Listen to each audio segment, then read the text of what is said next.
Stop worshiping celebrities so much. Just don't listen, pay attention. I remember. Screw your freedom. Think about the term starstruck for a second. To be fascinated or greatly impressed by famous people, especially those connected with the entertainment industry. Take a quick look at what celebrities can really do to people. These people are literally so obsessed with a celebrity that they're fainting, and this to me has to be a form of magic. And I really mean that when I say magic, because music is a form of sound magic, using frequencies to change our moods or even dictate our actions. These lyrics are spells, and the labels broadcast these lyrical spells to us over and over to the point where we're hypnotized by these entertainers themselves.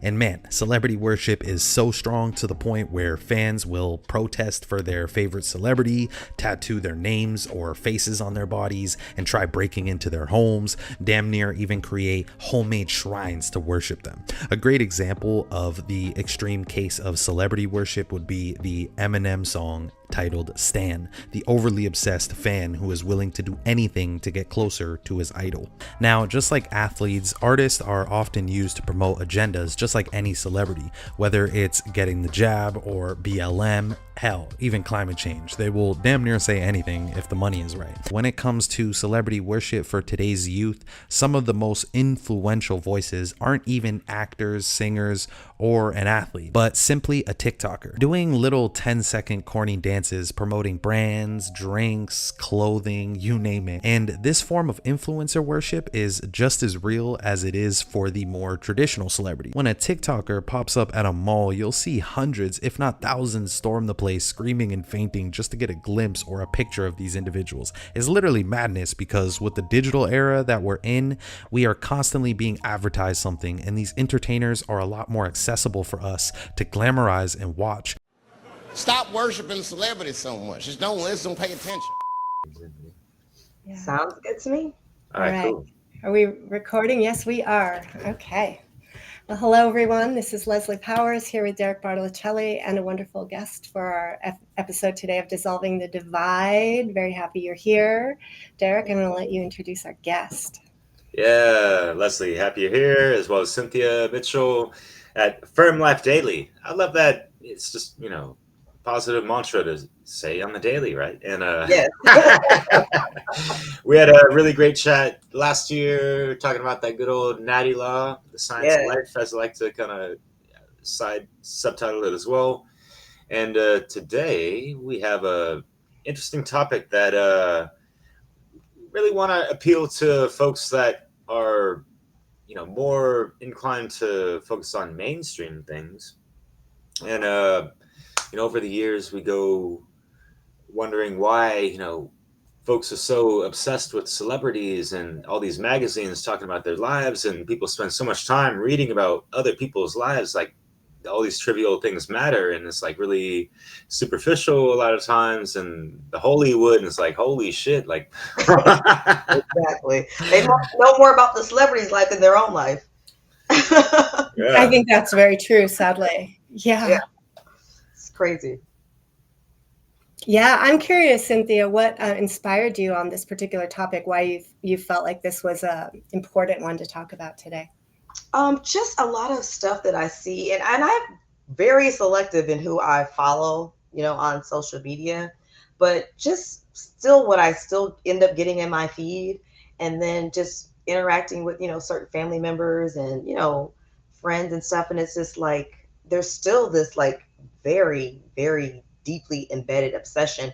And I mean, you can't watch more than an hour of anything on television, you're going to see an ad for some reality show about celebrities or an award show. They celebrate themselves like a million times a year. And it's just, so it's always in your face. And I feel like we take it, as a given, like, oh, that's just part of society. But why is that part of society? Why is that a part of our culture? Why is that been normalized? And should it be normalized? Good questions. Yeah. Yeah. It seems, yeah, especially the trend of the reality TV where they're actually bringing cameras into these celebrities' lives and acting as if they're actually filming them being natural. Natural, right? Right. It's like And you're natural when there's like a group of people filming you and there's lights and makeup people. Yeah, that's very natural. very not right. And like unguided, I'm sure. Right. No, no Yeah. script. No script. Yeah. Yeah. Those fights and brawls were totally, just Yeah, and some yeah. people will like literally get upset with you, mad at you if you question the fact that that's not real. Like, I don't think that's real. What? Da, da, da, da. And it's like, seriously? Even if it was, why are you this invested? Right, right. What is it about these people that take on this almost godlike, demigod-like status, Yeah, yeah, and this envy also, it seems like, and this voyeurism.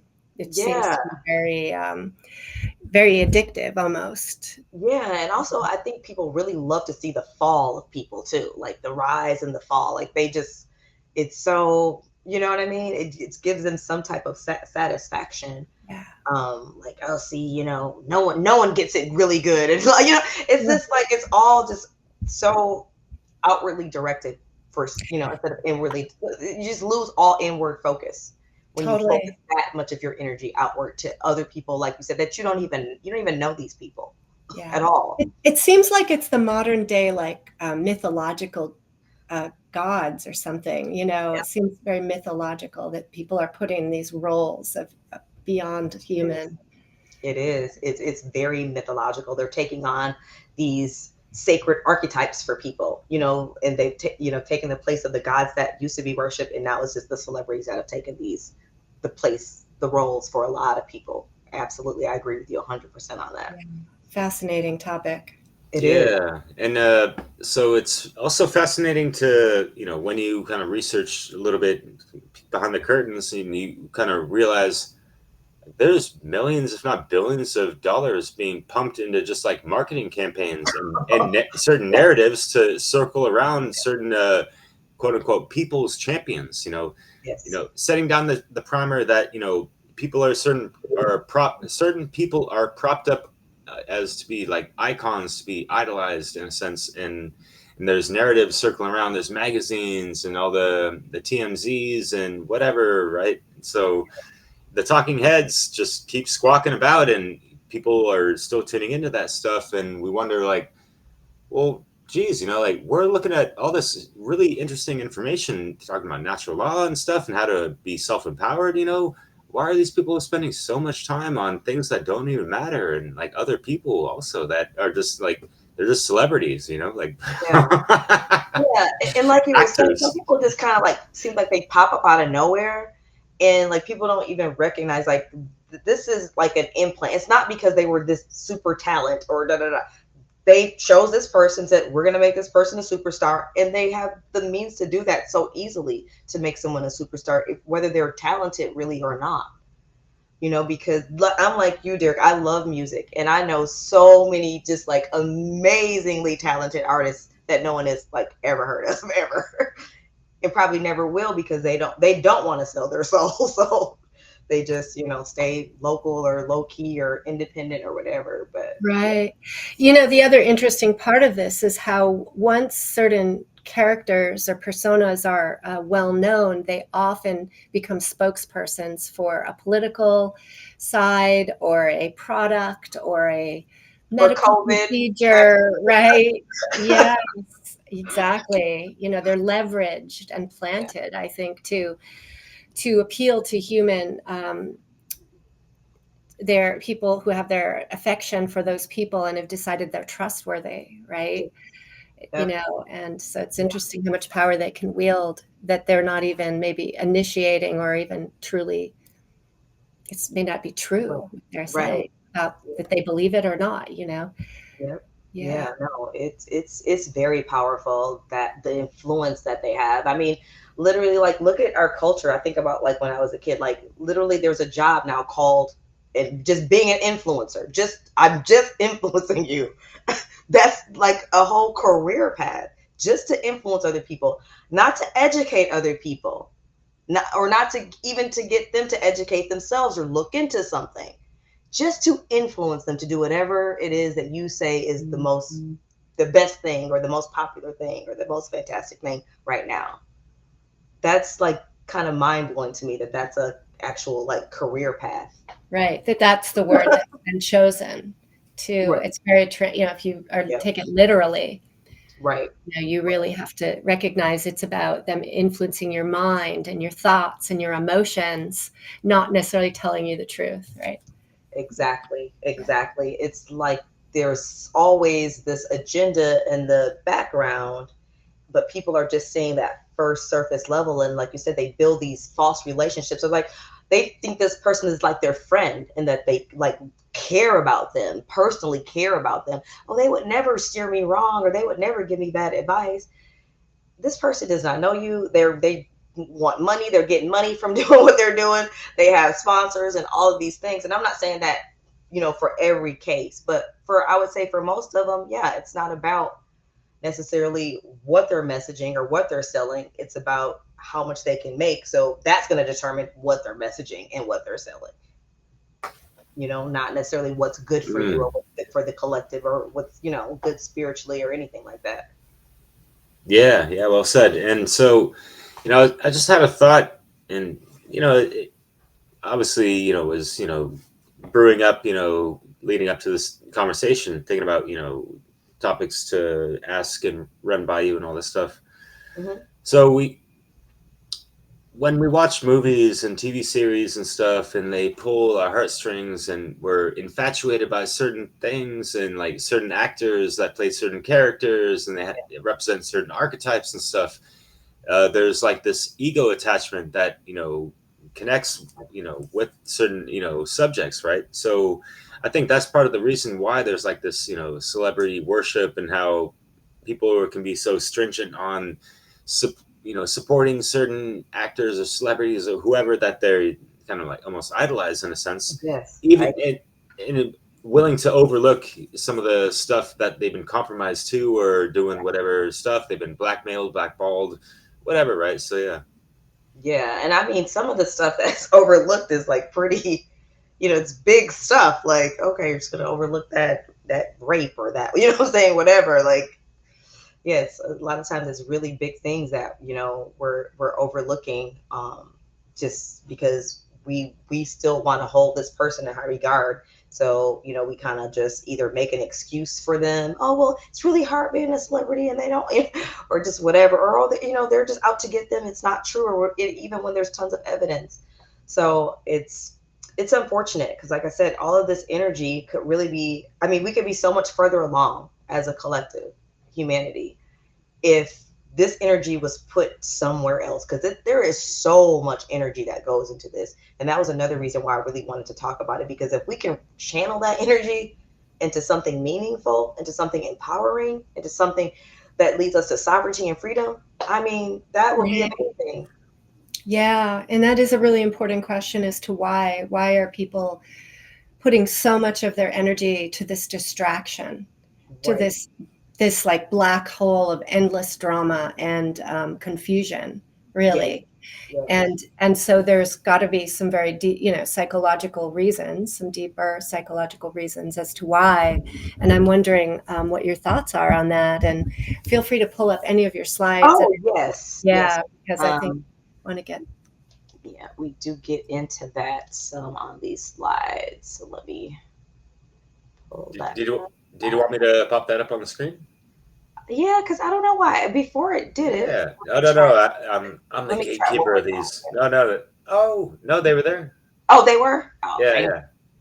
Okay. I just had to put them on the display.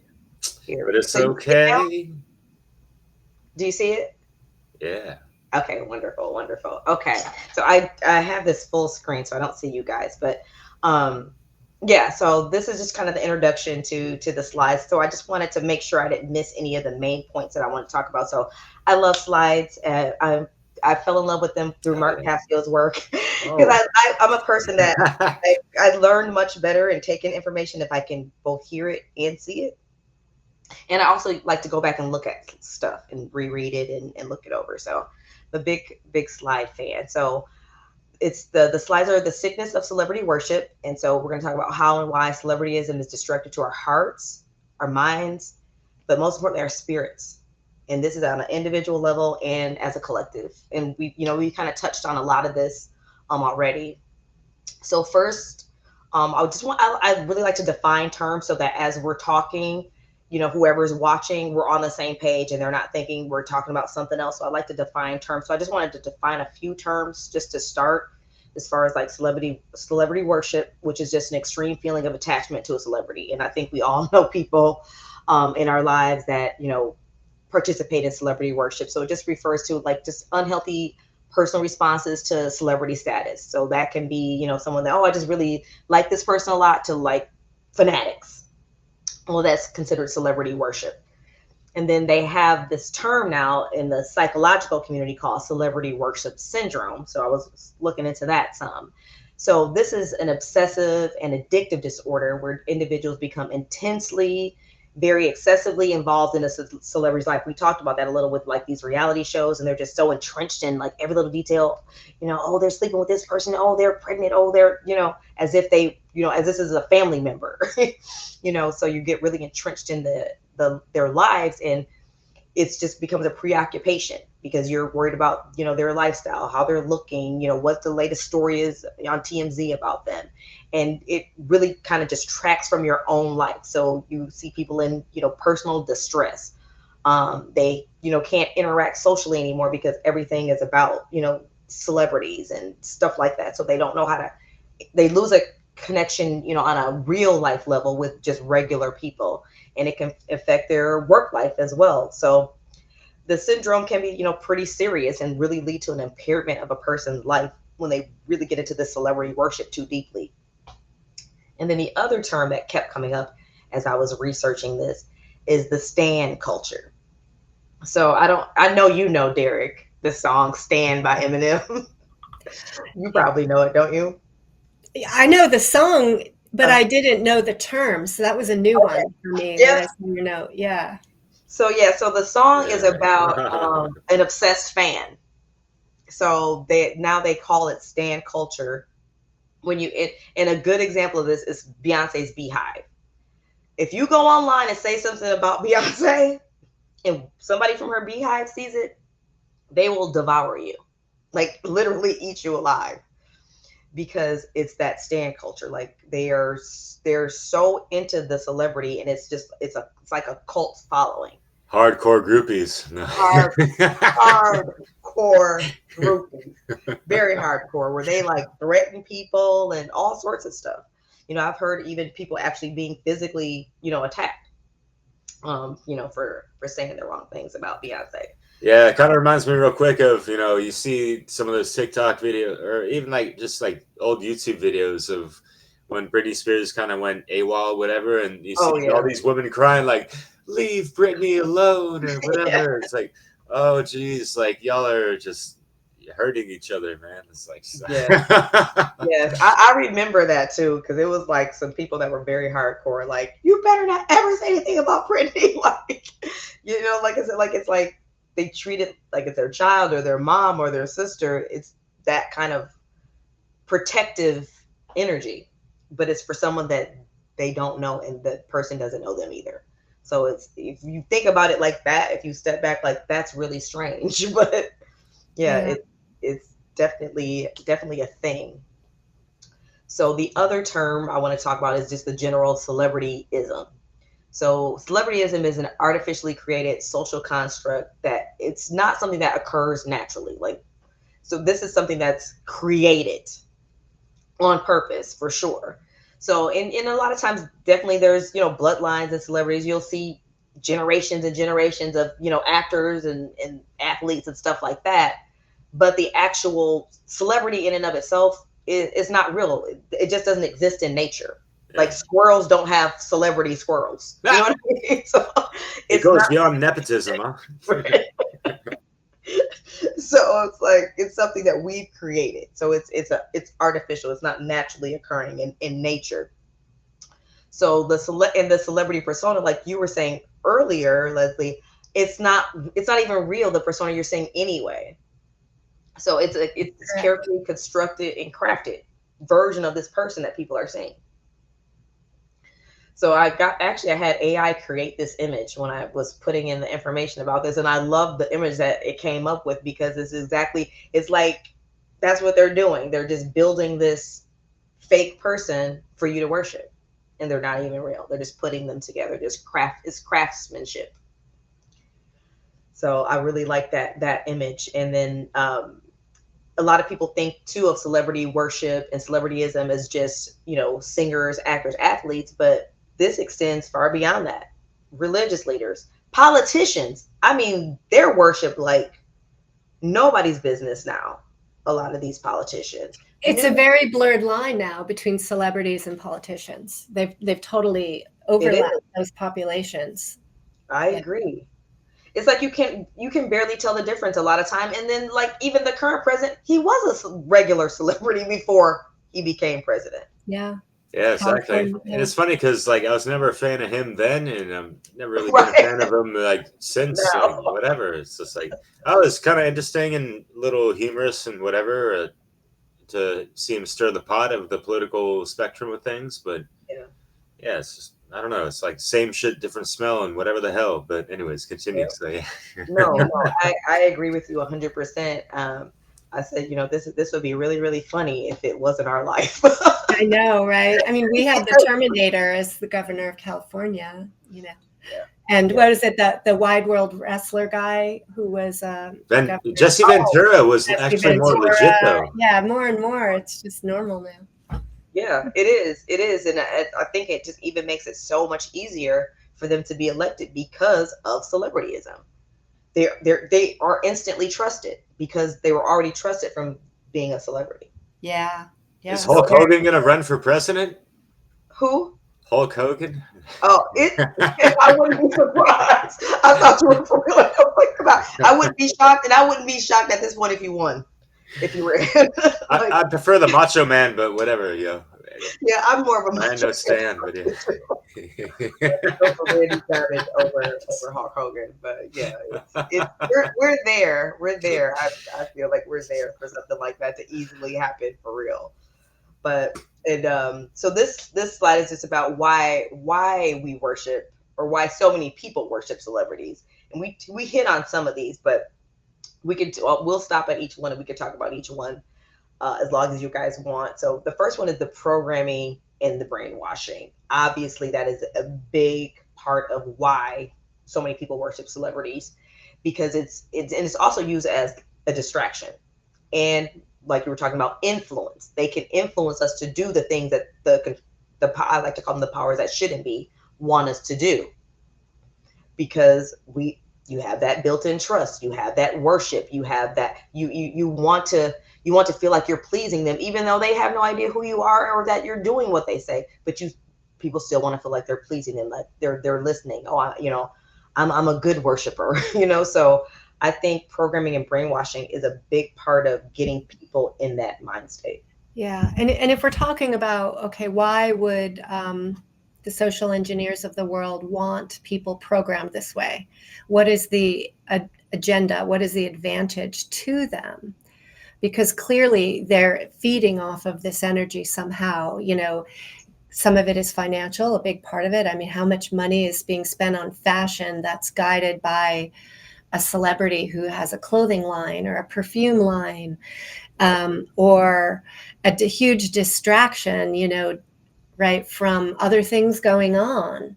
What else do you think? Why is this an advantage to brainwash people or program people to worship celebrities? Yes, I agree with all the things that you said. And the distraction part is very huge, because you will often notice you'll have some type of big celebrity drama or scandal, or someone will get arrested and get caught doing something that they knew this person's been doing forever. Drake versus Lamar. Now they got caught. Drake versus Lamar. Exactly. You'll have something like that go on. And in the background, they're like, oh, we're signing all these bills that's, sweeping away more of your rights and more of your freedoms in the background. Or we're going to drop like 6 more extra bombs today on, so-and-so or whatever. And we're all looking this way, and they've done 20 million things that way.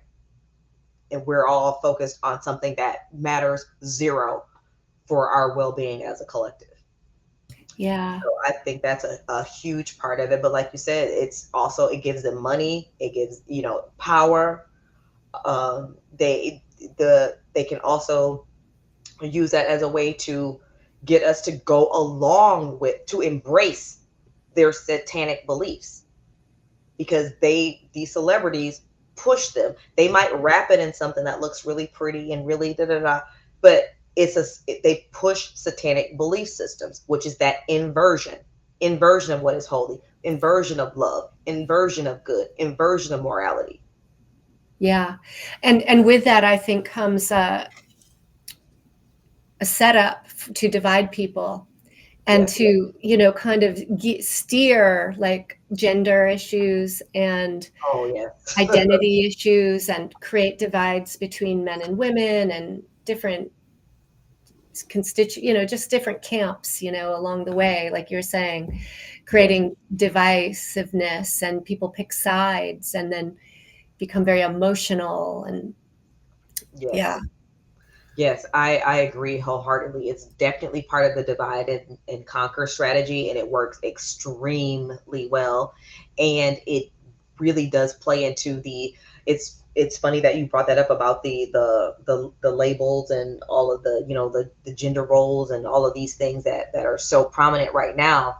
I part of this community, collectively sustainable, and we have they're called authentic dialogues on Sundays, and the last one we talked about was just this, as far as like the LB. I don't want to get it wrong because sometimes I miss some of the letters. The LB, you know what I'm talking about. LGBTQ plus. Yes. So we were talking about that, and the point that I made, as I said, people have become more obsessed with labels and roles that they play than they are at actually figuring out who they are for real inside. The label is more important than who you actually even are. They don't even care if they even really for real line up with the label. They just want to be associated with certain labels.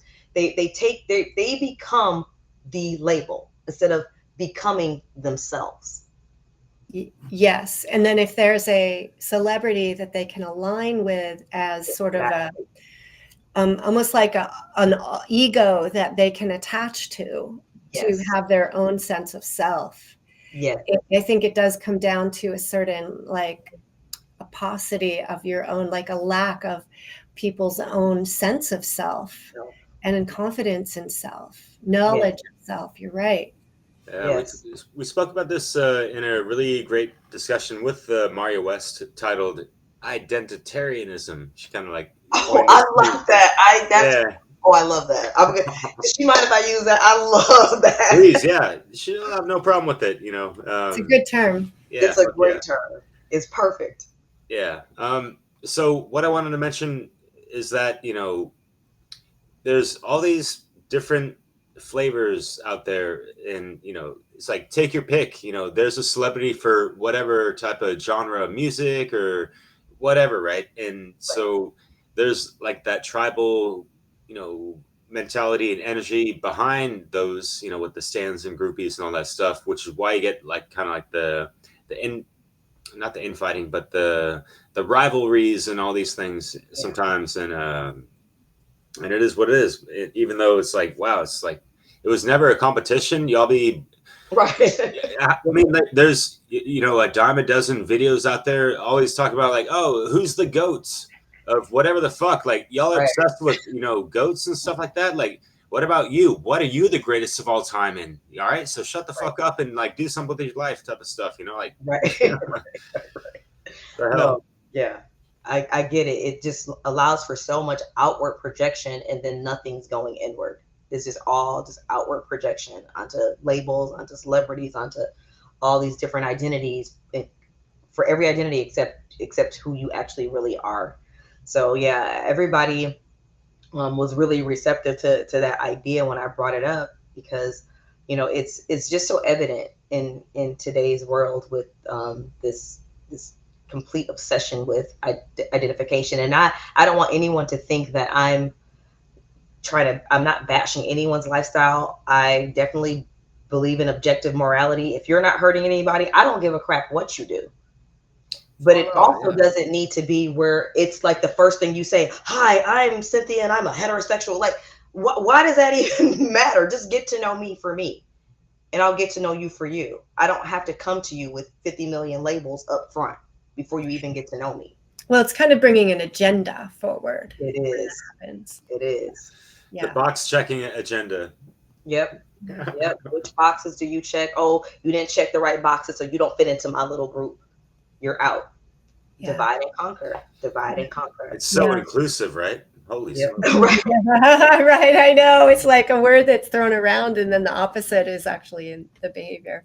Right. It promotes the opposite. They're always talking about inclusion. But when you get into all this over labeling, all these little boxes, it's exclusion. What you're actually doing is you're trying to exclude anyone who's not just like you. Yeah, who doesn't agree? People that are only just like you. Yeah. Yeah. You know. Yeah. Before you move on to the next one, I just want to go over. I love the bullet points, and looking forward to everything else. I love these slides. I appreciate it.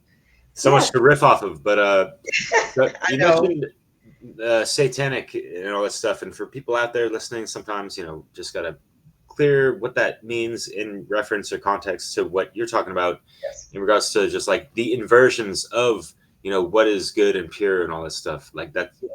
Satan is like the adversary, the inversion of God or whatever, right? So when they're trying to infuse those satanic ideas and seed that into the collective consciousness via lamestream television and media and all that stuff they'd be feeding you, that is kind of the issue. And with the people's champions touting around like, oh, these are the role models that people are, these young subjective minds are aspiring to be and all this stuff. And it's sad because some of these a lot of these celebrities don't even know themselves. Also, they're actors as well. They're put up on a stage. A lot of singers don't even write their own lyrics. They have to sign the contracts. They have to flash certain labels, clothing lines, hand gestures that are quite of the Illuminatius,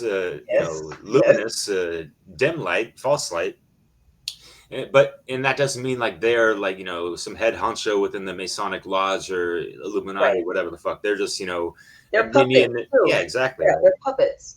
Yeah, and some of them, as I mentioned, it goes beyond nepotism, although that does play a factor sometimes, depending on whose children are born into compromised celebrities, and then whatever, right? And how many celebrities have all these weird, twisted gender role kids and all that stuff.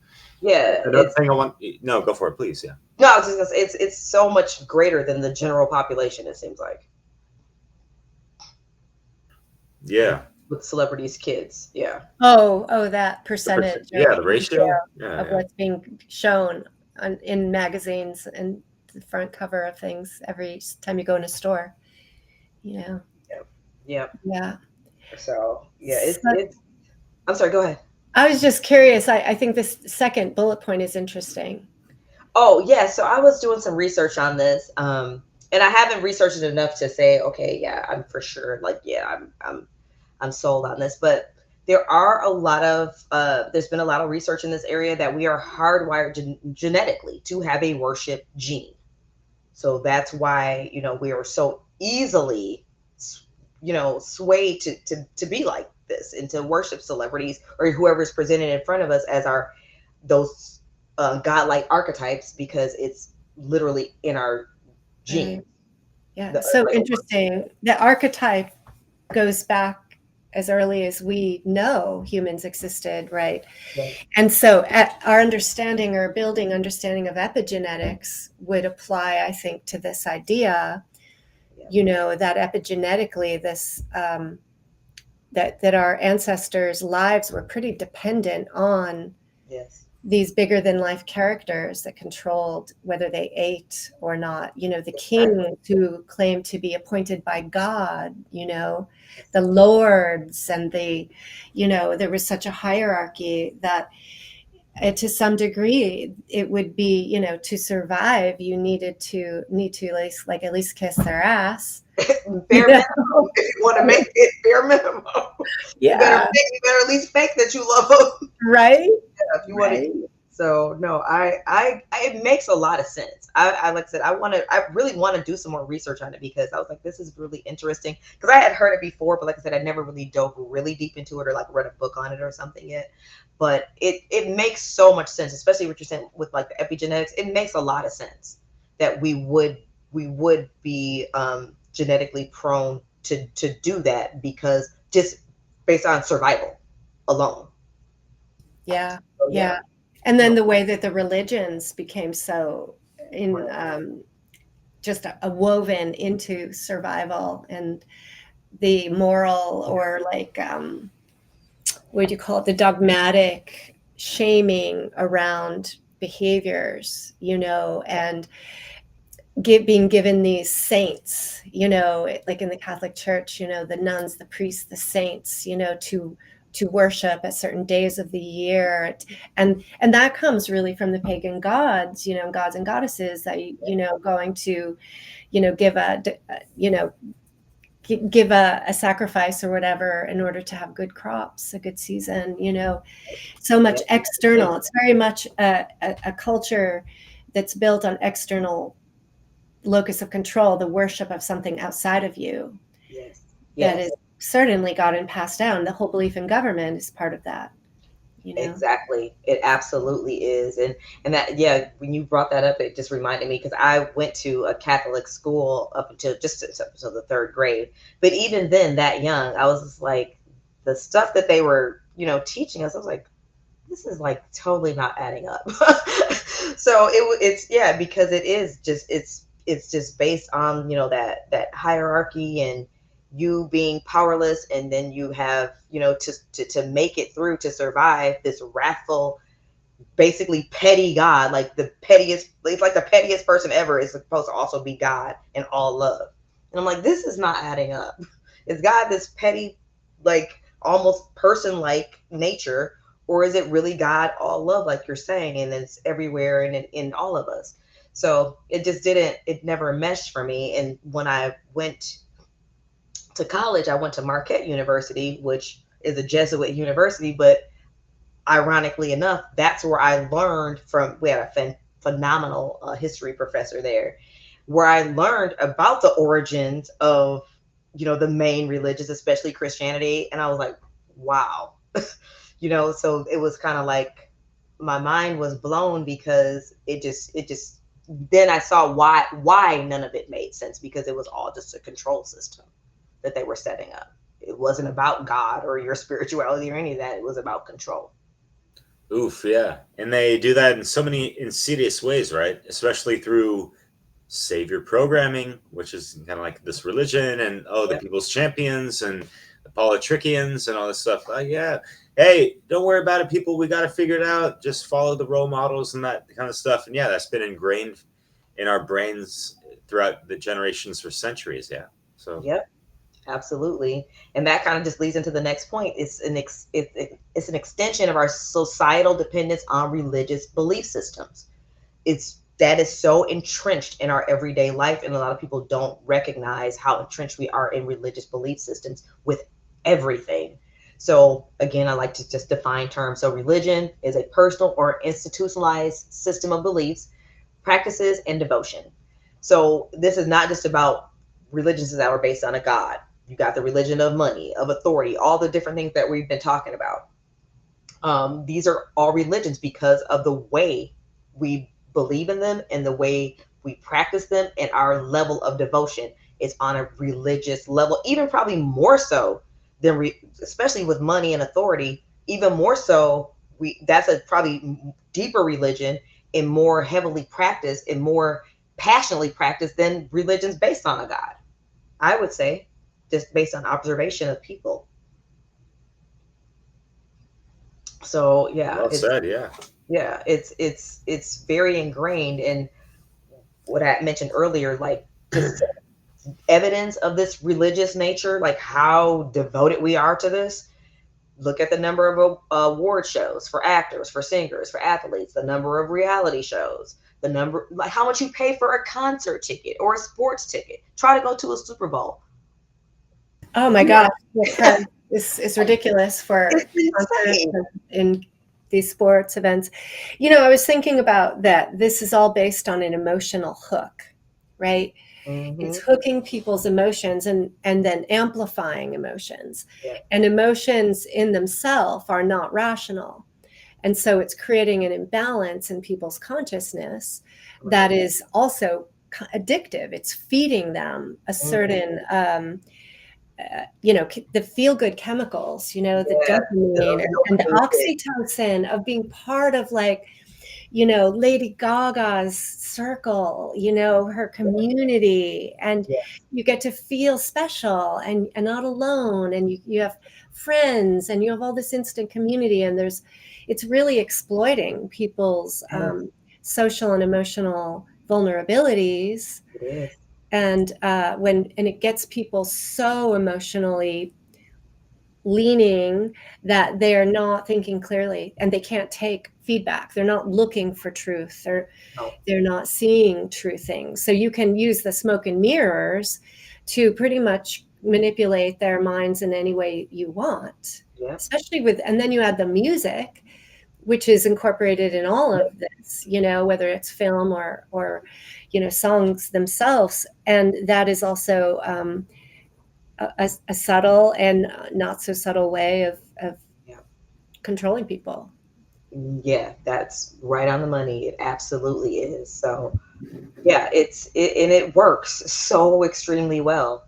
So they definitely have got this down to a science, I would say. And then we had talked about this a little bit earlier too. It's also a distraction for dealing with self, for dealing with real life, real issues, doing the kind of work that you all are doing. You have busy lives, you have other things to do, but you're here doing this podcast because we have real issues that we have to address if we want to grow, if we want to heal, if we want to change things, if we want to build a new paradigm. That there has to be investment emotionally, physically, of our time, of our energy. And if you're just all into the celebrityism and all of it, it's just a distraction. So now I don't have to do any shadow work. I'm not doing any work. I can just focus on, what Kourtney Kardashian is up to and live vicariously through her life instead of living her own life. 100%. And what would happen if they stepped away from that? How would they feel about themselves?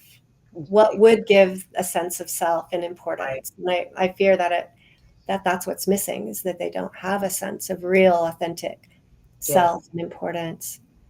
Yeah, living vicariously through another, and a fantasy, right? Someone's feeding them. Yep, a total fantasy. And I think also too, I think some people are scared of what they will find if they take that step and start looking inward. I think they're really terrified of what they will find there. Totally, yeah. And they don't want to see it. So they do almost anything not to do that work because they don't want to know what's there. Oh. So yeah, it's deep. It gets really deep. I really enjoyed putting this presentation together, actually. Yeah, and your presentation goes pretty deep. So shall we continue with absolutely. On the menu? Yeah. So we have been taught for eons to worship the stars. So this is a quick video that I thought spoke to this point really well. What's interesting about this is in the Egyptian culture, they also had a little statue that represented the god Ptah. And see, when an Egyptian king died, it was believed that his spirit went into the belt of Orion, and he then became a star. Very interesting that we still follow after Egyptian gods. I thought that was a really good video, very short, but to the point, that this has been going on for like how long this has been going on, how long we've been worshiping the stars. I thought that was really a nice way to kind of pull it together. I agree. Yeah, because literally, they're called stars. Their stars are embedded onto the ground that we walk on. Worshiping the ground they walk on. Yes. And, yes. It's crazy. It is crazy when you really just sit back and feel like, dang, this is wild that we let this even get to this level. But this slide is just about why it's so harmful to the individual and to the collective. So some of the obvious ones, like, of course, it can lead to aggressive behavior, dangerous, obsessive behavior. You know, we all know of stories of fans actually killing the celebrity that they love so much and is so obsessed with, because they just become so detached from reality, so detached from self, so detached from spirit, based on this celebrity worship. We already talked to about the expenditure of time and energy on something that it's yielding no positive gain for the person, but they're spending all of this energy and time on this celebrity worship. And this one we didn't talk about as much, as far as it encourages immorality and destructive behaviors, because you see within celebrity culture constant promotion of indiscriminate sex without any spiritual connection, drug addiction, molestation, abuse, violence, satanic and demonic glorification, which is really like, it used to be a little more, I feel like a little more laid back. Like now they like literally have on demon horns. Like it's like in your face demonic glorification. And I think a great example of this type of behavior is the whole like P. Diddy scandal, like all the stuff that he was doing all these years. Of course, everyone knew about it. You know, they just decided to sacrifice him now, as far as being a celebrity and sacrificing him. But it's not like they didn't know before. Like, there's no way someone's doing this at this level with this many high up people in their society. They're considered, you know, high up people, and no one knew. Come on, you know. How interesting you're bringing up this idea of sacrificing the celebrity, right, as a ritual sacrifice. You know, is it that there's the phrase about killing the king or something like that? Yep. I don't know if that's exactly the phrase, but there is something occult about that. Yes. You know, and I don't know the in depth about that, but I think it's interesting. Yes, and you'll see them do this, you know, rather regularly, and it'll be timed very strategically when they sacrifice these celebrities, because you know that it's not, like I said, it's not that they just found this out. It's just that it's the right time for them to be sacrificed. And I don't know that necessarily these celebrities know when they're going to be sacrificed like this. I don't think that they may be in on knowing they're going to be sacrificed, but they absolutely sacrifice them in these public rituals of humiliation and everything. So it's wild. It's very sick. It is very sick. It's extremely sick. And and then you really never see, you know, any, you know, they're always talking about, you know, justice, and you know, the everyday average person can get arrested over almost anything. Can't wait to arrest you for just the smallest thing. And you know, these people are doing some of the most horrific things on the planet, and you never, that celebrity will get arrested and then like no one else. None of them participated. Yeah. Or they're not arrested, or they're or they're just have a very like slap on the hand. You know, you're right. It's there's an injustice and massive scale there. Yeah. Complete injustice. Well, yeah. You know, it takes me back like 20 years ago when I got arrested and went to jail for, you know, having possession of weed, or even selling like a little bit of weed and all that stuff. And I'm thinking about that, like when I'm sitting behind bars, like, man, there's folks like Snoop Dogg and stuff talking about weed and smoking it all the time, you know, and they get to smoke on stage, in concert, in public, on every single show. They can go to any kind of country and get hooked up behind the scenes with whatever they need to, you know, get their groove on and do their thing and stuff. But you're like, hey, we're not privileged to, you know, get a slap on the wrist, you know. We're not in the club. We didn't sign our soul, so I'm feel better that way, you know. And we're not making enough money for the industry either. You know what I mean? There's a lot of factors. It's ridiculous, though. It is. It is a slap in our face, such a major slap in our face that people seem to ignore. And that's another part of this is these things, these egregious injustices seem to just be accepted as the way it is, and people aren't up in arms. They're not really upset about it that much. It seems to me. It's very brief. and then it's like Yeah. you forget and you move on to the A day next or distraction, two. the next drama, Yep. right? That they feed us. Yeah, it's very frustrating because, you know, where is all that, you know, anger and vitriol and all of that stuff for the serious problems? But then, you know, we get punished severely for small infractions. People get really upset over small things like, oh, you know, their reality show got canceled or their football team lost or something like that, and they're just all up in arms.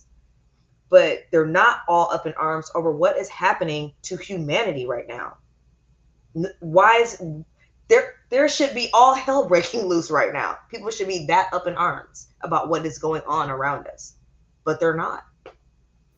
Yeah, you know, it's funny. I mentioned this literally, you know, like 18 hours ago on another podcast of, you remember that meme of you know, the folks, either the guy played the video game so hard and he's so pissed off because he lost and he, you know, whatever the fuck, or, you know, the, you know, one out of the, you know, 70,000 people up in the stands of any given stadium on any given Sunday or Saturday, right? So pissed off, like their, you know, their day is totally ruined, and even beyond that because their team lost. Yet you don't see them passionate enough, you know, about things that actually fucking matter, right? Right. You'll see grown men crying Ah, about like a football team losing, but they don't cry when they hear about, oh, there was people that died in a storage container being sex trafficked. That doesn't make them cry. fuck Only it. the football team losing makes, like, Maybe there's some money attached to their, you know, betting on that shit, but you know, and that's yeah, the more of a thing of a new era type of thing.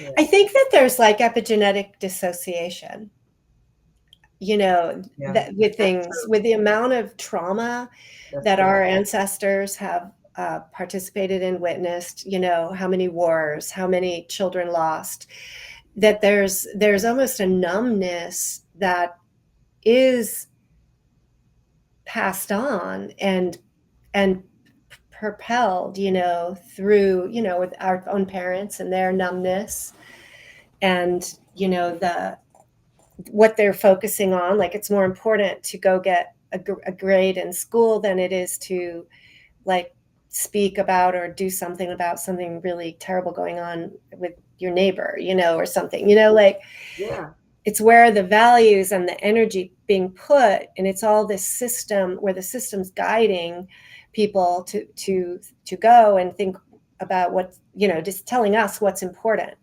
And right. then this is all like this entertainment in the background or something that people don't even know if it's true at this point. Sometimes we don't know what's true because of all this obfuscation in the media and the confusion and chaos, and that also I think dissociates people, and then they're Yeah, feeling powerless, yeah. right? They're like, So well, what can it's I do? I can't do anything about that, so I'm just gonna repress it or dissociate from it and yeah, keep. turn on TV and smile and feel good watching, you know, a half-dressed celebrity, you know, Yeah. who's got devil ears. Right. Yeah, that's a lot easier, I guess, for a lot of people, and that's, you know, that's what we're seeing, and it kind of talks to the next point. It keeps us distracted. You can put your attention there, your energy there. It's, you know, it's unimportant. It's unimportant, but it keeps you away from those things that would, if you really took it in, it's gonna stir your soul. It's gonna stir something inside of you.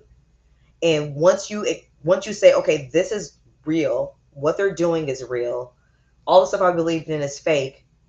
Once you accept that, now you have to move different in the world. You can't go back to not knowing, because now you've acknowledged it. You've let what was subconscious or unconscious become conscious. And so people like to, the next point, just stay asleep. And that celebrityism helps people to stay asleep. And when you're asleep, you are the perfect slave. You are the perfect slave. Yeah, 100%. Yeah, your points here are flowing super well. Yeah. Yep. And then we talked a little bit about the divided cocker already, because, you know, it promotes, you know, like you said, Derek, the tribalism, and, you know, you have these polarizing celebrity figures. So like, I can be pro Drake and you're pro Kendrick Lamar, and it's like, don't neither one of them care about you or what's going on in the world, or none of us are going to be okay. Like, they don't care. So why are we even in either camp? So why are we invested in that way? So yeah, it definitely divides us into the lovers and the haters. But I think the worst part is definitely the spiritual and psychological harm that is being done to us through this celebrity worship. And again, they've just become really overt with a lot of these, rituals and things that they do at a lot of their concerts, and like these pictures. I mean, it's like you cannot be possibly more overt than this, that you're on something demonic. If you're at your concert looking like this, like any of these, I mean, it's just like right in your face. They're not trying to hide it anymore. That this is what they're on, and this is what they're pushing, and this is how they want us to be. This is what they want us to take in. And I thought this was another great video. I don't know about people think celebrities everything she says, but they don't just take a listen. Rituals. They don't realize they're watching possession, and they definitely don't realize how far back this goes or how deep. This isn't new. This began in Kemet, ancient Egypt, where the gods weren't worshipped from a distance, they were embodied. The pharaoh didn't just speak to Ra, he was Ra in flesh. Isis, Set, Horus, Thoth, each had temples, priesthoods, and living avatars. When a ritual was done, it was done to invite the god into the body, through song, through movement, through trance, and the people would gather, sing, and offer, feeding the god through the vessel. Now, the temples are gone, but the structure is still here. The arena is the temple, the stage is the altar, the celebrity is the vessel, and the crowd is the worship. Beyonce channels Oshun, Doja Cat mirrors Lilith, Kali, and Sekhmet. Nicki Minaj doesn't perform Roman, she hosts him. Gaga dresses as Baphomet, Rihanna at the Super Bowl in red is the Scarlet Isis, Kanye calling himself Jesus. It's not ego, it's God-form invocation. But to understand why this works, you have to understand the mind. There was a time when humans didn't think like we do. Before the self, as we know it existed, the mind was bicameral, split. One side gave commands and the other heard voices as gods. This is not a metaphor, this is neurological structure. People didn't make decisions, they heard commands, and those commands were divine. That part of the brain still exists. The ancient part that hears, sees, and feels meaning and symbols is why people cry when Beyonce walks into the water, why people obsess over red stages, winged costumes, and masked dancers, why they feel something holy even if they can't explain it. Because the bicameral mind broke, but the need for the gods didn't. So now the divine is projected outward onto celebrities, brands, music, and screens. Here's where it gets weird. When these stars channel gods, they don't always close the ritual. They invoke archetypes too massive to contain it. Over time, the vessel fractures. That's when you see it. The glitching, the rage, the crime, the lost time, the multiple personas, the alter egos that can't be controlled, the mental breakdowns that never get explained. It's not just trauma, it's overload. The psyche collapsing under the weight of hosting something too divine, too chaotic, or too ancient without grounding. In Egypt, only the initiated could embody the gods. They trained, they purified, they closed the portal. Now, anyone with a label and a budget gets turned into a god with no protection, no ritual, closure, and no memory of who they were before. The body becomes the offering. The mind becomes the altar. And when it collapses, the public watches, still looping the song, still praising the icon, and still feeding the spirit that broke the vessel. And that's the part no one talks about. This isn't just fame, it's modern sacrifice. The gods didn't die, they migrated into culture. And the price of invoking them without memory is the fragmentation of the soul. I really like that breakdown that she gave on that. I have not studied in depth the bicameral brain. I did look into it a little bit after I watched her video about the theory of the bicameral brain, which is interesting, but I haven't researched it a lot.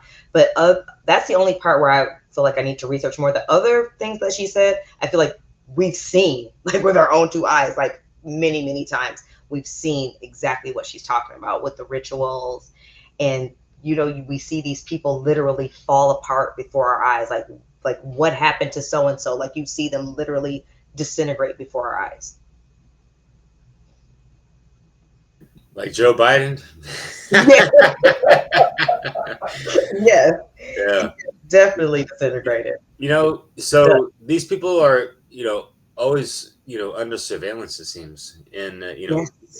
even if they're protected and they got security and they got money to spend on whatever the fuck they need for how many generations.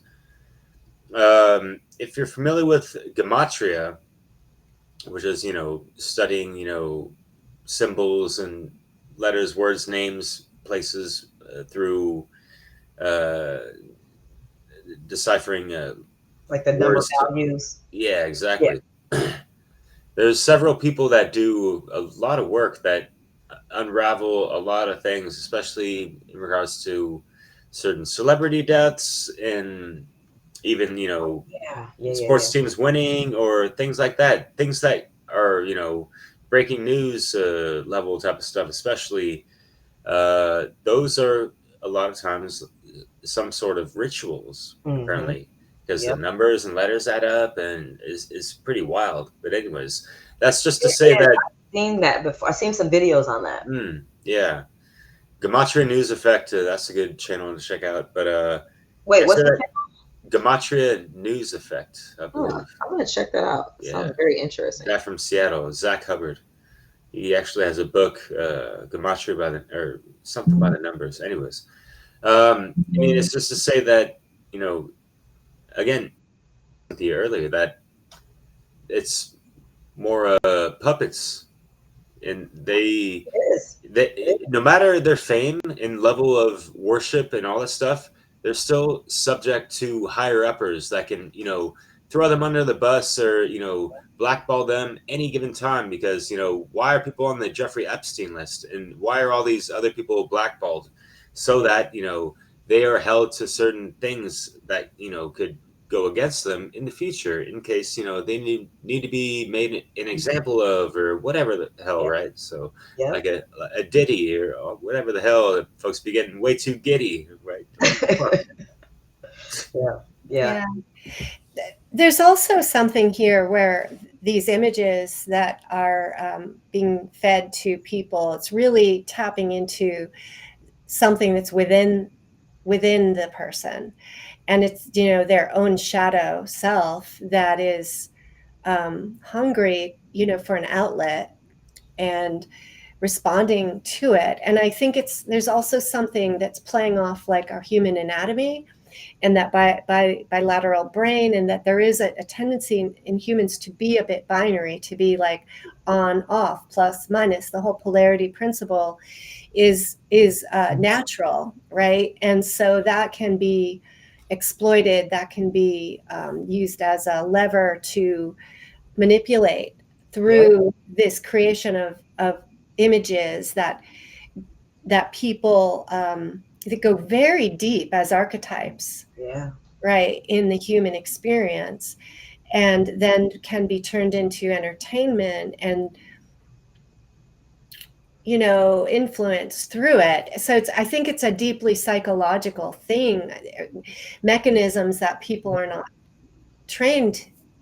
We're not taught. It's again coming back to lack of self-knowledge and lack of Yep. understanding how our mind-body system even works. And yeah, I think it's very deep. I Yeah. think I just wanted to make a reference too to Mark Devlin's work as just a place for people to I go and like his work a lot. yeah, because he has lots of research into the celebrity world And books, and books and musical truth, yo. yeah. So if Yeah. people are interested in this topic, I would definitely go to his work as well. And you'll see a lot of backup of what Cynthia's saying here. Yeah, yeah, absolutely. Yeah, it is. Yeah, his work is phenomenal, and yeah, it you'll he is goes so in depth, so you'll definitely see what we're talking about for sure is occurring.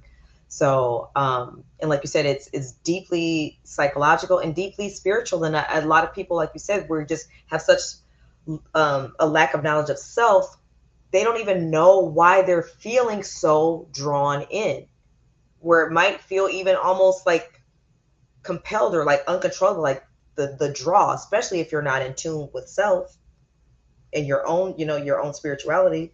You can get so sucked into these rituals, into this worship, and not really even understand why.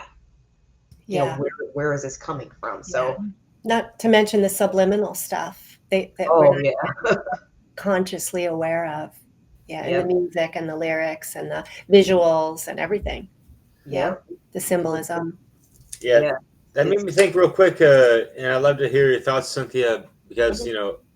just like the programming and, the manufacturing of fake popularity, just because there's oodles of money being pumped into the marketing and narratives that are backing it up. Like, oh, this is the latest and greatest, whatever the hell. In France, like, and I struggle with this, learning, certain words, especially like in the workplace, like, like a paper towel roll. There's a mark, a brand called like Sopalin, something like that, and it's not the word that would be directly translated. So I was looking like, how do you say paper towel? Like, Right. papier, the serviette. It's like, what the hell? And it's like, no, we just say Sopalin. It's like, well, what is Sopalin? What is it derived from? I was like, tell me what the origin is. I can't find it on etymology online, whatever the fuck. It's like, oh, it's just, finally, it's just, this, popular name brand that, is so popular at the time that, it just became the number one reference for any household.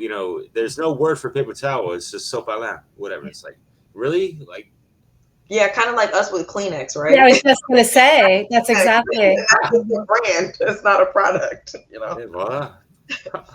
Yeah. It's crazy, huh? It is. And we all slip into this, it can be easy to slip into and not notice, especially with so much distraction going on and so much going on constantly around us. It can be hard and stuff can slip past you. Next thing you know, you're caught up in something and you didn't even realize you were getting caught up in it. And I think that happens, to a lot of us, and our energy starts to, get siphoned into people, into activities, and into things that we wouldn't necessarily want it to.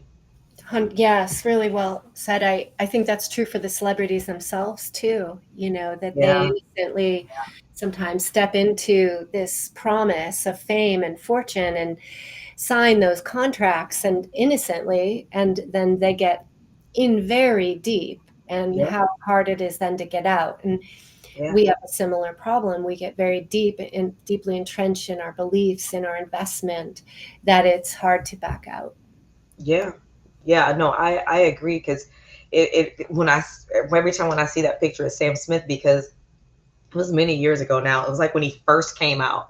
My youngest daughter, really liked him a lot, so I had took her and her friend to a concert to see him. And I mean, it was just the nicest concert. He was just like so regular and just sweet, and not, like, it was, to see him now from seeing him then, it's just like, who is this? Like, the change is just so dramatic. It's almost unbelievable that they were able to warp somebody to that degree, so it's kind of quickly too. So Yeah, right. It's amazing. Yeah, scary actually. I got a question for you. Scary. Yeah. It has nothing to do with that guy, because I don't see a whole lot of sources of wisdom coming from his mouth or mentality. But have you noticed that people are easily inclined to seek towards some of these celebrities and stuff, as if the words that are coming out of their mouth are wise and things to live by and all this stuff. And it kind of stems to what you were talking about with that influencer culture that's been cropping up as well, in a sense, right? So yes, anything on that? I think, and yeah, that's kind of one of the points on here, the third bullet. We tend to equate the fact that they're a celebrity, or they're popular, or they're well liked, with being a good person, or a moral person, or an educated person, or a wise person. And those things have nothing to do with each other. Even just someone being an attractive person will put those qualities on them too. Well, they're really attractive, so they're probably smart. They're probably good. They're probably nice. And those things have nothing to do with each other. Absolutely nothing. And we're just automatically giving them the benefit of the doubt, just because they're talented and they're a celebrity, or they have a really good skill. They're really good at playing basketball or whatever. That, okay, yeah, they must also be moral. They must also be a good person. They must also be intelligent. They must also know what's best for me.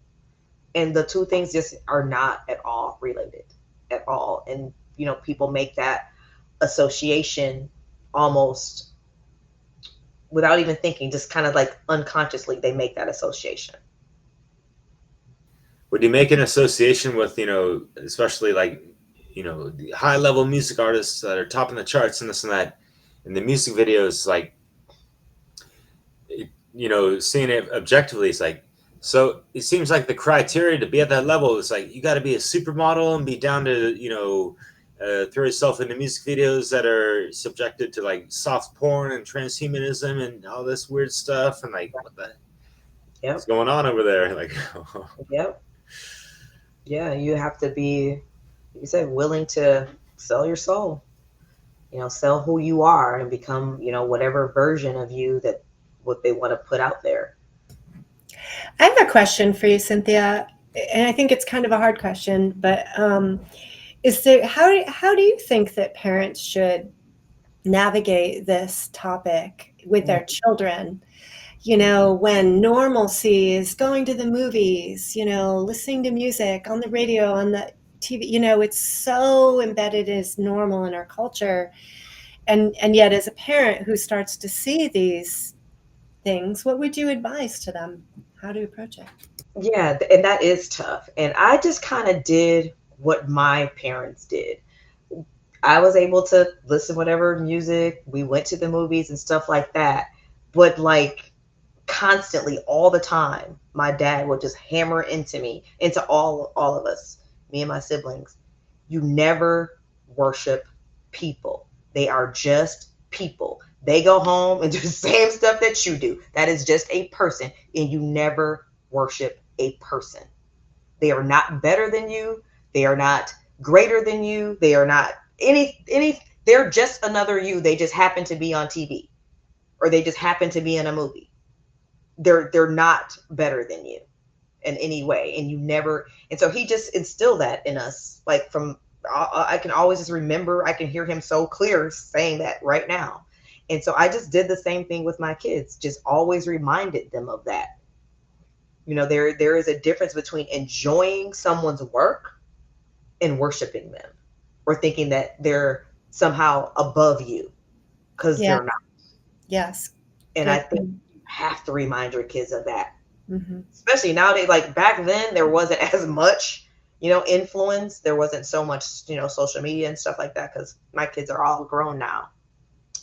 But, but they were part of that. Social media was out there, but it wasn't as pervasive as it is now. And there wasn't so many reality shows, when they were younger. So, but I always did that, because when I would see other people, my age or friends or family members, like really obsessed with celebrities, and I would just always be like, oh, thank God that my dad taught me to never do that. Never to do that. And I just never even understood it. I'm like, why are people doing that? Why do you want signature? Like, who are they? Like, who cares? Like, that's awesome. I like that movie, but they're still just another person. Right. And they're actors. Exactly. And I think encouraging kids to question things, and to look for things that don't add up, and think for themselves. The more that we can encourage kids to question and think critically and give them those tools, the better, because there's lots of contradictions and weirdness that is right in front of us that somehow people aren't even questioning. Yes, no, I agree. And I always encouraged my kids, research stuff. And both my daughters are still avid readers. They love books. Because we always were at the library. We always, and it's just instilling those things early to learn for yourself, discover for yourself, question things. Don't take so-and-so's word for it. What do you think? What, you look into it. What, what I'm saying? Does this add up with reality? Things like that. And like my youngest daughter, she's 21, and she's very outspoken, on social media about, truth and freedom, and, us, switching to a new paradigm, and stop buying into this current system. And I'm so proud, I'm so proud, and not in a way that I'm taking credit, but the fact that she embodied those messages. She like truly embodied them, and like she inspires me You know, and she tells me about different things that are going on. Like, Mom, did you know this? And I'm like, oh, no, tell me, girl. You know, so it's like, you know, it's amazing, you know, when we empower our kids in that way and we respect them for thinking for themselves and not just saying, I'm gonna think like I think, no matter what. Don't, you know, that's not the way to go, because now you're teaching them how to be a slave, because they're not going to just do that with you. They're going to do that with all authority figures. Yes. Yeah. You know, so yeah, that would be my advice. But it's tough. It's hard. It is hard. I think parents have it real hard because your kids are influenced by way more people than just you. You know? So. Yeah. And the more that you maybe try to coerce and control with an authoritarian hand, the more that kids will rebel. They will. They will. Yeah. They will. That's definitely usually will always backfire on you. Open dialogue, and also just leading by example by not doing that stuff yourself. Yes. So your kids don't worship celebrities, but every, you know, Tuesday night you're in front of TV eating popcorn, watching, you know, some ridiculous show, and all engrossing these people's lives and following a whole bunch of celebrities on social media. Yeah, you're saying don't do that, but you do it. Yeah. So of course they're going to do it. Or even like a lot of people now, and I feel bad for some of these kids. A lot of people now, you know, they push their kids on social media. Like they're trying to make a whole living off of their kid, just putting, you know, like forcing them to perform all the time on social media. Yes. And when they perform, just act a certain way or be a certain way, or, you know what I mean? It's like That's a so sad. Yeah, Jean Benet syndrome, you know, a bit. Oh, I like that term. I hadn't heard that before. Yes. Yeah. Sick. And it's sad because it's like, man, these kids must feel so like lost, because it's like, when do they get to just be them? When can they just be have the privacy to learn and grow, as you should have that privacy of just doing that with your friends, your close friends, or your family, not publicly. Right. And not to have these unrealistic role models that are very unnatural in how they dress, wear, how they're portrayed physically in the media, the way their skin is cleared with the filters, you know, all of it is like a false, right, you know, thing that kids are trying to aspire to be like, right? And so I think catching that young, you know, and really helping kids to embrace themselves as they are in their natural state, you know. Yeah. Yeah. And that was something that was a definitely a tough one for me, to even get past, is just not feeling like, oh, I always, you know, I have to always be made up or da da da, you know what I mean? Because especially I think a lot of times for women, we feel so judged by how we look as far as our value. Yeah, no, so it's true. And I'm glad you brought that up. Yeah, it applies to even us in a sense, you know, getting on camera and the types of pressures around, you know, how we look. And that just is so endemic. It's just there. That if you're not conscious of and really looking at yourself and saying, okay, how do I want to navigate this? Right. And what am I going to stand for? What am I, am I going to really walk my talk? To what extent? Right. You know, it's right. Interesting. Yeah. It is. So yeah, I think this might be the last slide. I'm not sure, but so this is just basically about how do we get out of this celebrity worship trap? And we've kind of talked about some of these things, but the first one, you know, and that's probably the first one because it was first in my mind, because like I said, this is just how I was raised. It's what my dad taught me. Recognize that these are just people, and you are only seeing, when you see them on TV or on a movie or whatever, you're just seeing a curated version of them, but they're just a person. They're not a god. They're not, you know, anything above you or greater than you or more valuable than you. They're just a person. And we always have to kind of keep that top of mind and not get sucked in, you know, to that curated persona and start believing that that's real. Because like you said, it's not. That's not how they really are. That's not a real person. And then a lot of it too has to do with our belief, that religious belief in hierarchy. someone has to be better. I'm not that great, so of course there's got to be tons of people better than me or more valuable than me, and that's how we're literally trained to think, that there's got to be people better than you, more valuable than you. The hierarchy must exist. So letting go of that whole religious belief is a big part of getting out of this worship trap, when you start to see that we are all of one. We are all part of the one consciousness. So no, they're not more valuable than you.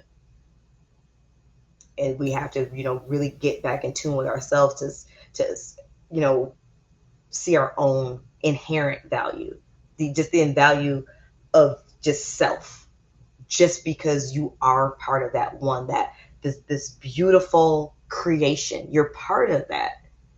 And it's so beautiful if you really just take it in. Like, this is really a beautiful experience. Yeah, it's tough when we have our challenges, or, we're trying to do all these things and change the paradigm. But if you just take a step back, this is a beautiful, beautiful experience. And we're beautiful beings, and we have these bodies or avatars or whatever you want to call it, to be able to experience all this beauty in what we process as a physical form. Yeah. It's like the miracle of life itself is incredible. And we get to witness it every day. Yes. But I think that in individuals, because of the culture that is indoctrinated us, really is separating ourselves from our own value of just being alive and having this really miraculous body that we get to walk through life with. Yeah. And then it's like not enough. We're kind of trained in a sense that it's not enough. We're born sinners, or we're dirty, or something is not okay about us, and we always have to sort of seek to become better. And what's being given to us, right, are these weird celebrity odd characters to think that that's what we're supposed to be like, to be better or something. I don't know. Right. Yeah. The more we can become like them, that means I'm moving up in the game. I'm getting better and better because I'm more like so and so now. And it's I'm going to make the money to buy the brand, and do the nails, the butt injections, and I'm going to do all these things to be, just like this person or that person. And it's like, what's wrong with you? What's wrong with being you? There's only one. It's interesting. I was at the I was traveled a couple weeks ago, and so I was at the airport, and I saw several people who clearly had their bodies like unnaturally altered. Yeah. The butt, the just the way that their body was sculpted was something beyond just natural, like results of exercise and diet. And also in the face, the lip injections and this sort of slight distortion, enough that I could recognize it, but from the kids' naive points of view, they would probably think that's so beautiful. Why aren't my lips like that? How come my butt isn't like that? And it's very slippery slope. Yeah. I'm sorry. Go ahead, Derek. I was gonna say, because my ex-wife from Tahiti, like, she had a pretty good gluteus maximus and huge lips that she was kind of ashamed of growing up, this and that. And I had no problem with it. I was digging it, but and we had so many laughs of how she was ashamed of that when other people in the Western worlds are like paying oodles of dollars for so it's like, what the hell? Yeah. Where's the happy medium, or just like, where's the natural beauty that folks can just be satisfied on and not be influenced away from and astray from their true divine essence? Yes. What happened, So much jealousy and envy, right? Always thinking that it's someone else, is got the thing that you need to be better. So the self-esteem, it really does come back to a lot of self-esteem issues and self-value lack. Yeah, it does. And there's so much focus on the exterior and like hardly any focus on what's inside. Who cares if you look beautiful on the outside if your heart is stone? You know what I mean? If you have no joy, if your life is miserable, does it really matter if you're beautiful? I don't think those people are happy, They Their heart ain't light as a feather. That's for one thing. Right. It's all stone. Yeah. Yep. Where the So Mayottes, that. it's a mess. And then we already kind of talked about the third point. And then the last point I want to make is just really embracing the principles of natural law, which, that's what my podcast is about, natural law, because we have to start asserting our sovereignty and our freedom and release this need to worship anyone or anything, period. Just releasing that need. And I feel like it starts to naturally release when you really start embracing natural law. It just starts to dissipate because you understand that it's not you don't gain anything as far as spiritual evolution or ascension or wisdom through that. It doesn't serve if you want your journey to go a certain way and you're trying to move towards the light and really change this paradigm, you will see that worship doesn't serve you. Yeah. Can you briefly share maybe a story from your own life of how the principles of natural law helped to free you from some of maybe previous, hang-ups or false thinking?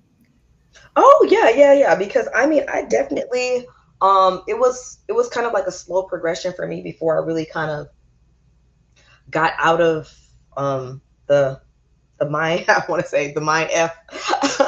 That You can say it on our show. the mind put on us. So it was kind of a slow progression, but one of the main things that really helped me, I guess, really get out of it more fully is when I understood that principle of one.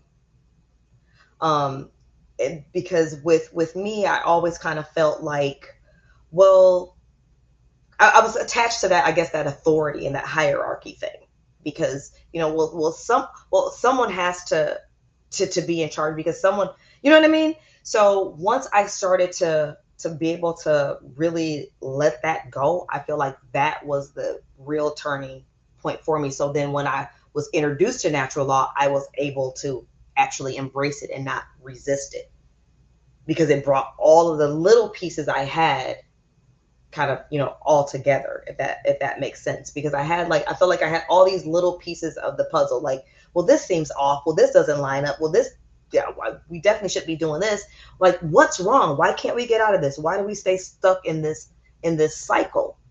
And really, I kind of came to that point through dealing with grief. I had to start to find a way. I had a lot of kind of major losses in my life starting pretty young. When I was 12, my sister and my niece were both murdered. And so I started dealing with like serious grief really young, and I didn't know how to deal with it, because we're definitely not taught how to deal with grief very well at all.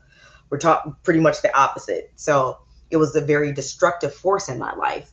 And then when I lost my dad in 2006, it was hitting me really hard. And that's when I said, I started really figuring out a way to look at stuff different. I said, I got to start looking at things different. I can't keep going through this, because people are going to transition. They're going to pass away, and so am I.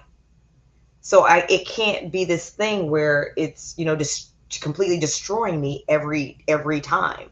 So, and when I, started, reading certain books and, researching things and looking into other ways to look at it, and started to understand that, we're eternal, and we're all this same one energy. So you're just transitioning form, but you never are gone.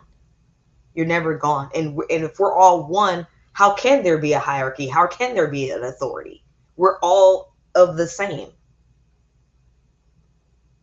Yeah. So I guess that was kind of probably one of the biggest things for me, is me trying to figure out how to deal with grief really helped me transform my life, because I had to. I was like, this is not going to work the way that I'm dealing with it. Yeah. So very spiritual recognition, that we're beyond our physical material self. And how that spirit is a factor that links us, right? Like the air we breathe, and that what we do matters. And it's a very deep study. It is, and it still, it still took me a long time, and it helped me. I got better after my dad, but when my husband, unfortunately, of 27 years, passed away 3 years ago, this month, actually, May 6th, and that loss was like no other. So that challenged me in ways that I didn't know, honestly, that you could be challenged as a person. It's a lot of loss. It was, so it really, and that's when it just really, I was even able to embrace it even more, everything even more. And that's when I started my podcast shortly after he passed away, because I said, all this pain and this grief, I can use this energy, but in a different way. Yeah, it's beautiful work you're doing. Yeah, we're really glad that you came and joined us here. Yeah, this was so awesome. I love this. Thank you guys so much for having me. Let me turn off this screen share. Yeah, it looks like Derek got it off. Okay, thank you. Yeah.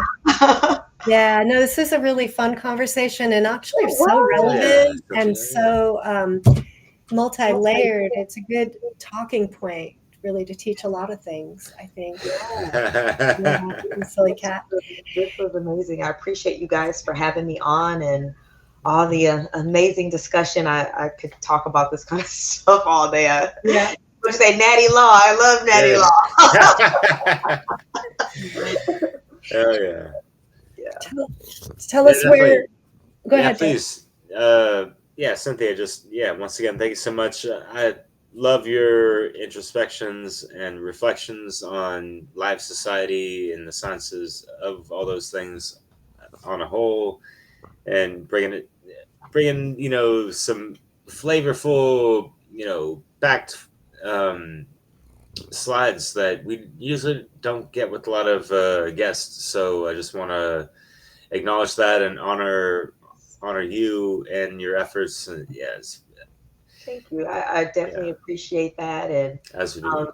And I would love to have both of you on the show at some point soon. Pick a topic, tell me a topic, and we can make that happen, because this was a great conversation. So I would definitely appreciate the energy and the sharing. Yeah, I would love to do that and support your show and be on it and have more conversations. Yeah. Yeah. So please, with that being said, sorry to cut you off, Leslie, and little kitty over there. Cynthia, tell folks how to affirm their lives daily. All right, go to affirmlifedaily.com. You can follow on social media at Affirm Life Daily. On the website, there's the Natural Law Podcast, there's affirmations, there's poetry, there's a resource page full of books, videos, websites, documentaries, all that good stuff. For you, if you're on this journey, it can definitely help support your journey of awakening, or you're learning more about natural law, and all that feel good stuff. Yeah, thank you. Yeah, I really appreciate the energy that you're bringing. I really encourage people to check out your work. So thank you. I'm honored to be here, and definitely infinite grace, love, and gratitude to you both. And this was awesome. This was a greatest thing. Yeah. So thank you, everybody, for watching. It's another Dissolving the Divide. Take it easy. And just real quick, we'll be taking a little hiatus for a little bit. A couple months. We'll be sprinkling little things here and there, but in the meantime, please check out Cynthia's website, and also there's a newsletter. You can just sign on, get emails. She has her Telegram group chat as well to tune in live during her live streams of her podcast coming up. Soul Expression is, fellow brother that we've had on. He's almost like a co-host. He's always on. Yeah. Best insights like ever. I love him. Yeah. Great human being, as are you, and Leslie as well. I really appreciate your time, energy, focus towards this topic with your knowledge infused into it. So much love, y'all. Bye, guys. I gotta run. Take care. Yeah. Bye.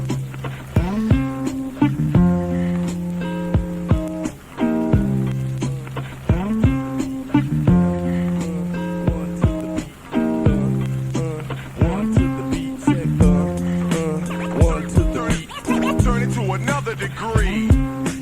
Keeps me going, hold me toward the light, heads me toward good level door, replenish side, the water, whoa, murky rows of rocks, the walls, pursuing time, crash, down, to come and meet another. Inside, outside, here we dance. Motion, turning trance and out, in and cycle. One cycle upon another cycle.